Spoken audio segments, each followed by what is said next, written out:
윤석열 대통령이 양곡관리법 개정안에 대한 거부권을 행사했습니다. 1호 거부권 행사입니다. 농촌 발전에도 도움이 되지 않은 전형적인 포퓰리즘 법안이다라는 게 이유인데요.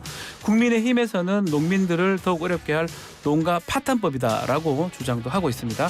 민주당의 이야기 들어봐야 되겠습니다. 국회 농해수위 소속 민주당의 쌀값 정상화 태스크포스 팀장으로 최근 삭발까지 감행한 신정훈 의원 스튜디오에 직접 나오셨습니다. 안녕하십니까? 네, 안녕하세요. 신정훈 의원입니다. 지금 이제 뭐 보이는 라디오로 또 보시는 분들 알겠지만 삭발을 한 지가 얼마 안 됐는데 네네. 머리가 많이 좀 자라는 느낌도 들기도 한데 예. 볼 때마다 좀 어색하실 것 같아요. 예, 처음에는 비상한 각오로 네. 이렇게 깎았는데요. 깎고 나니 어색하고 네. 또 부끄럽기도 하고 그렇습니다. 그러니까 삭발을 한 게 절대 안 된다. 어쩌면 최후의 투쟁으로 이제 하셨다고 봐야 되는데 네네. 뭐 민주당 의원들이 릴레이 지금 삭발을 하기로 했잖아요. 네네. 그렇게 의지를 피력을 한 건데 결국은 대통령은 거부권 행사, 제2요구권을 행사를 했습니다. 네네. 결국은 삭발 의미 없다고 이렇게 본 건가요? 그쪽에서는? 지금까지 이 논의 과정을 보면 정부나 여당이 이 문제에 대해서만큼은 대단히 감정적이에요. 그리고 또 이렇게 그 대안도 없어요. 네. 아마 자기들은 그 양곡 공산업법이다, 뭐 강제 매수법이다 이렇게 네. 이야기하지만 민주당이 처음으로 이제 우리 농민들 위해서 정말 최선을 다하는 이 법을 가지고 이재명 민생법이다 하는 그런 두려움이 좀 있는 것 같아요. 이재명 법안 1호기 때문에 거부한 것이다 이렇게 보시는 겁니까? 저는 그렇게 봅니다. 그렇지 않으면 이 법을 이렇게까지 거부권까지 행사할 이유가 없거든요.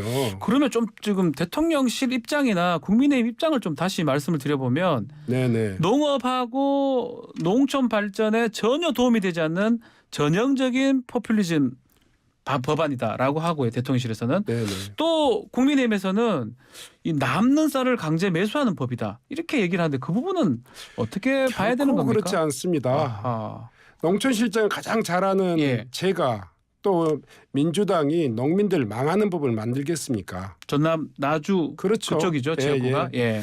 물론 정부가 재정 부담이 많이 든다. 뭐 이런 방식의 그 이유를 대면 납득이라도 하겠습니다. 돈이 많이 들어서 못하겠다라면 납득이 될 건데. 그건 그럴 수도 있습니다. 그렇지만 농민들을 파탄시킨다, 쌀값을 떨어뜨린다, 과잉 생산을 조장한다 이 이야기는 전혀 사실이 그렇지 않습니다. 이 양곡관리법의 개정안의 핵심은요. 목표는 쌀값 정상화입니다. 그리고 수단은 과잉 생산을 방지하는 거예요. 과잉 생산 방지. 그러니까 정부 재정을 투입해서 쌀값을 정상화시키자는 이야기가 전혀 아닙니다. 사전적으로 생산 면적을 철저히 관리해서 과잉 생산을 방지하는 건 그것으로 쌀값을 정상화하겠다는 것이지 정부 재정으로 쌀값을 보장해서 내지는 의무 매입해서 그렇게 쌀값을 정상화하자 이런 이야기는 아닙니다. 조금 차이가 있는데 이 김기현 대표가 농가 파탄법이다. 그 말은 어떤 의미로 우리가 받아들여야 되고 민주당에서는 거기에 대해서도 어떻게 또 얘기를 하실 수 있습니까? 쌀 과잉 생산을 막아서 쌀값을 정상화하자는 건데 어떻게 농가 파탄법입니까? 지금 현재 이 쌀 시장의 상황은 어떤 거냐면요.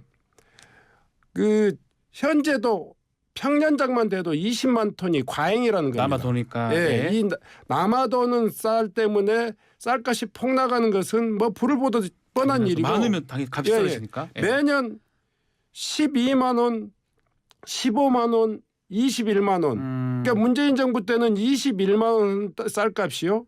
지금 윤석열 정부 때는 17만 원대까지로 지금 폭락해 있습니다. 도시민들의 월급으로 생각하면요. 사실은 뭐 밀란이 일어날 그런 상황이죠. 이를테면 이명박 정부 때는 17만 원에 유지되던 쌀값이요. 박근혜 대통령 때는 12만 8천 원까지 떨어졌다니까요. 떨어졌네요. 이렇게 폭락과 폭등을 하는 이 쌀 시장을 그대로 두자는 것이 농림 파탄법이지 어떻게 이것을 정말 그 쌀값을 좀 정상화해 보자. 과잉 생산을 막아서 적정 생산을 하도록 하자. 이게 어떻게 농가 파탄법입니까? 자, 그러면 네. 그렇게 중요한 법이면 뭐 국민의힘 주장이긴 합니다. 네. 문재인 정부 때 통과를 시키지 왜 이제 와서 통과하냐고 그러냐 이런 주장을 하더라고요. 공교롭게 제가 지금 문재인 정부 초대 청와대 농업비서관이었거든요. 아, 맞습니다. 예. 네. 농민들 전국의 어떤 농민들한테 다 물어보세요. 국민의힘당 소속 농민들한테도 물어보세요. 네. 문재인 정부 때 쌀값은 정상적이어서요. 전국에서 단 한 번도 야적 투쟁이라는 걸 해본 적이 없습니다. 네. 문재인 정부 말까지 쌀값은 21만 원대로 유지되었기 때문에 네. 이걸 법제화할 필요가 없었어요. 아, 그때는 쌀값이 뭐 왔다 갔다 하지 않았다 이 말입니까? 정상적으로 유지됐죠. 왜 그랬냐면 쌀 그 생산 조정을 했기 때문에 과잉 생산이 최소화됐다고요. 아하. 그래서 정상적인 가격이 유지됐는데 지금은 무슨 일이 일어난 거예요, 그러면? 이제 문재인 정부 마지막 예. 해에 소위 말해서 정권 교체기에 예. 생산 조정 정책이 폐기된 겁니다. 아. 이 부분을 연장시키신 모든 책임은 예. 문재인 정부한테 있어요. 아, 그걸 못했던 네, 부분은. 그렇지만 문재인 정부 말기까지도 쌀값은 21만 원대, 20만 원대까지가 유지됐기 때문에 이 제도화 이 문제는 당연히 그때는 그 필요가 없었던 거죠. 아하. 자, 그리고 중간에 보면 김진표 의장이 중재안을 좀 내기도 했었는데 네네. 그 중재안은 어떤 겁니까? 뭐 민주당 입장에서는 더 후퇴된 거 아니냐 이런 지적도 있던데요. 그 쌀이 3% 이상 과잉 생산되거나 예. 쌀값이 5% 이상 그 하락됐을 때 그때는 남는 쌀을 시장으로부터 격리한다 이런 조항이 있습니다. 예. 그런데 이것을 정부가 그때그때 임의적으로 적용하다 보니까 쌀값 하락에 효과적으로 대응을 못해요. 그래서 이것을 조금 더 정부의 의무조항으로 네. 이 바꾸자 하는 것이 이번 그 내용의 핵심인데 정부에서 거부권까지 이 운운하고 있는 상황에서 네. 또 국회의장으로서는 여야 간에 또 합의해서 통과시키고 예. 싶은 그런 이런 생각이 있겠죠. 예. 중재안이었죠. 그래서 저희들이 받았습니다. 그래서 3%에서 5%라고 하는 네. 약 2% 정도의 정부의 재량권을 줬던 3에서 거고 5%. 네. 예. 5%에서 3% 가격이라고 하는 예. 아니 5에서 5%에서 8%. 예. 예. 그래서 한 3% 정도의 정부의 재량권을 준 건데 사실상은 3%에서 발동해서 5%에는 강제는 아니고 그렇죠. 또 시기도 수학기에 매입해야 된다는 그런 조항이라든가 이런 것들이 있기 때문에 이 법 정신을 충분히 살릴 수 있는 그런 그 내용이다 이렇게 생각하고 네. 또 정부의 그 어려움도 생각해서 저희들이 양보했는데 이것마저도 정부가 발로 걷어찬 거죠. 이것도 안 받았으니까 더 문제다고 말씀하시는데 법안 취지를 한마디로 정리를 해보면 사전 생산 조정을 통해서 사후적인 과잉 생산을 하지 않도록 하겠다. 이렇게 보면 되는 겁니까? 양곡관리법 개정안. 가장 정확한 표현입니다. 그 만성적으로 남아도는 쌀 네. 이것을 생산 단계에서 사전적으로 이 재배 면적 관리를 하자. 네. 이게 양곡관리법의 첫째 그 내용입니다. 그리고 그럼에도 불구하고 이 과잉 생산이 된 유발될 수 거였으면, 있는 네. 그런 어떤 그 풍년이라든가 그 일시적인 과잉이라는 게 있습니다. 예. 그 생산 조정이 되면 과잉 생산은 지금까지 일어나지 않았습니다. 사실은. 네. 그럼에도 불구하고 이것은 비상시에 필요한 안전장치처럼 이렇게 그 사후적으로도 그 과잉 생산에 대한 정부 책임을 명기한 거다 이렇게 이해하시면 좋겠습니다. 그 혹시 이제 과잉 생산이 되면 예산이 어느 정도 필요한지 어제 정황군 장관은 2030년이면 이제 63만 톤이 늘어나고 예산이 1조 4천억 원 정도 된다. 이렇게 계산했더라고요. 그게 맞습니까? 학자들이 이야기했다면 이해라도 하겠습니다마는 주무부처 장관인 농림부 장관이 그런 이야기를 하는 것에 대해서 통탄합니다. 농촌 실정을 몰라도 너무 모르는 거죠. 늘어날 논이 어디가 있으며 농사지을 농민이 얼마나 늘어나겠습니까? 네네네. 정말 그런 세상이 한번 왔으면 좋겠다 하는 것이 저의 소망입니다.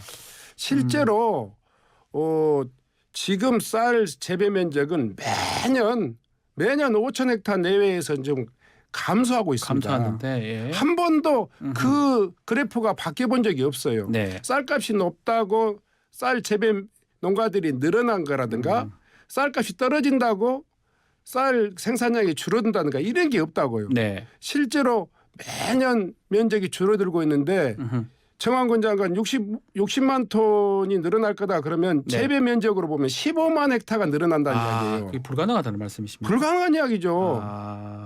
자 그러면 이 정부가 좀 생각하는 것 중에 만약에 양곡관리법 이렇게 바뀌면 농민들이 너도 나도 쌀만 생산하려 할 테니까 쌀값 또 떨어지게 되고 쌀 재배 농가 소득이 감소할 것이다. 어제 한도수 총리도 아마 이런 비싼 취지 얘기를 하더라고요. 같이 뭐 대정부 질문도 하셨지만 그 부분 어떻게 보십니까? 앞서 말씀드린 그 논리입니다. 말이 안 되는 겁니까? 전혀 뭐 책상물림들의 이야기죠.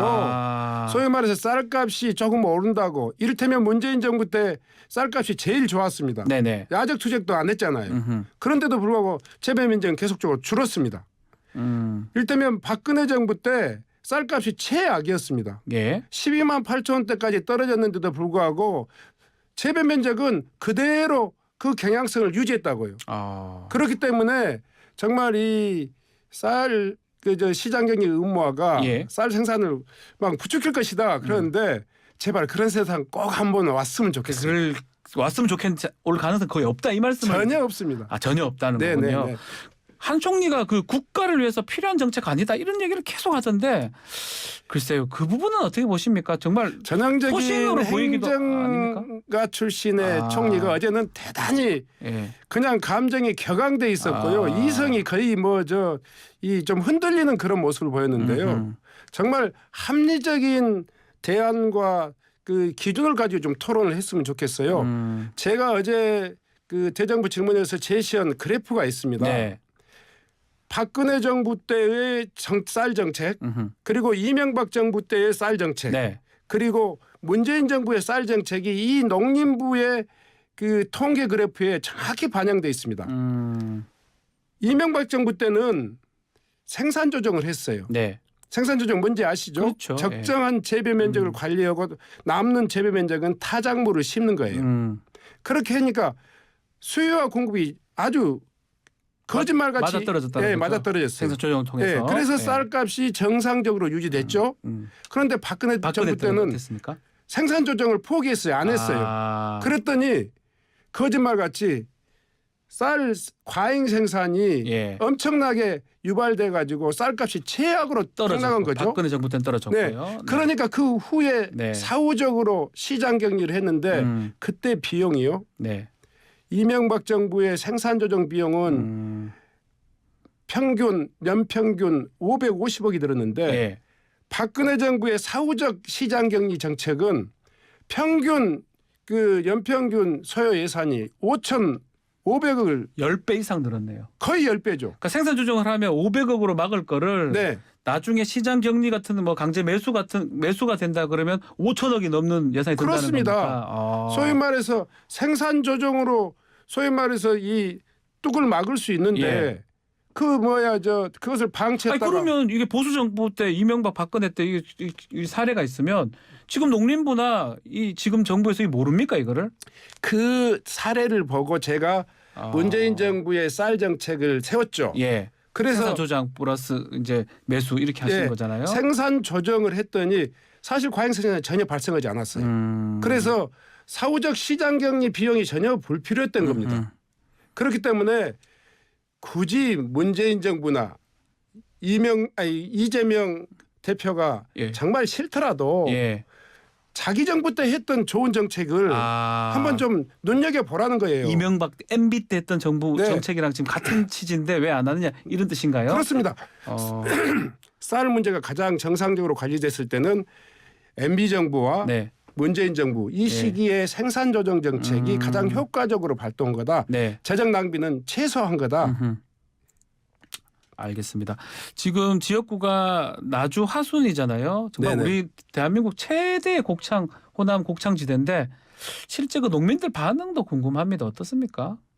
이번 거부권 행사하면서 이제 총리 담화문이나 장관이나 매번 농민들이 반대한다, 농민단체에서 반대한다 이런 말도 안 되는 그런 어떤 왜곡된 그 여론을 이야기했거든요. 근데 실제로 제가 생각할 때 현장의 농민들 99% 확고히 찬성합니다.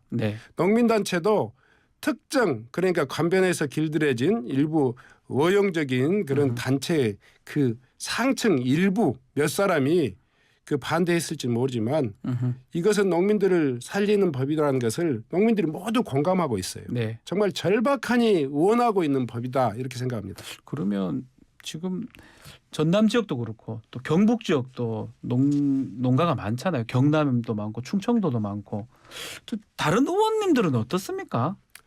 특히 국민의힘 의원님들도 저는 있잖아요. 이게 이제 제2 요구가 되면 네. 국회에서 다시 상정이 될 건데 네. 정말 어제 간절히 여야 의원들에게 그리고 경상도, 충청도, 전라도 예. 할 것 없이 쌀은 농업의 기본급이나 마찬가지잖아요. 예. 전체 50만 농민이 50만 농가가 쌀을 생산하고 있어요. 네. 그 중에서 70%가 1헥타 미만의 영세한 농민들입니다. 그리고 이 쌀 농사의 결과물 그러니까 소득은 지역 경제 특히 지방 소멸에 직면되어 그렇죠. 있는 예. 그런 농촌 도시, 지방 도시의 지역 경제의 어떤 효자 노릇을 하고 있습니다. 네. 이 문제는 여야 의원님들 간에도 정말 오직 농민들만을 보고 이 법안의 취지를 꼭 좀 이해해 주시고 네. 그 양심에 입각한 그런 그 투표를 좀 해주셨으면 자, 좋겠다. 그러면 제2요구하면 제적 과반수가 출석해서 출석 의원 3분의 2가 찬성을 해야 되잖아요. 네네. 그러면 만약에 국민의힘 의원들이 안 나오게 되면 제가 지난번에 보니까 반대가 꽤 많더라고요. 네네. 반대가 90인 정도 되는데 원래 같으면 115석이잖아요. 국민의힘 네네네. 같은 경우는 한 25석 이상이 지금 이탈했다고 좀 단순 수치상 그런데 그렇다면 제2요구 때 혹시나 통과될 가능성도 있을까요? 그 표심을 정확히 보셔야 됩니다. 네. 국민의힘당 의원들도 네. 25명이나 그 이탈할 만큼 아니 그러니까 사실은 투표를 안 한 거지만 안 한 거지만 이탈한 거죠. 이 사실은. 예. 국민들 앞에 떳떳하지 못한 거죠. 이 중대한 법에 기권을 참여를 안 할 만큼 사실 이 법의 정당성이 반증되는 겁니다. 그래서 만약에 이제 전국의 농민들이 지켜보고 있을 텐데요. 네. 국민의힘당 네. 그런 의원님들께서도 정말 이 양곡관리법이 네. 정말 농촌을 살리는 법이다 하는 그런 측면에서 한번 눈여겨봐 주셨으면 좋겠습니다. 알겠습니다. 자, 오늘 이제 인터뷰 마쳐야 되는데 양곡관리법에 대한 여당이나 또 대통령실 입장 추후에 저희가 다시 또 들어보도록 하겠습니다. 자, 오늘 신정훈 의원님 감사합니다. 네, 고맙습니다.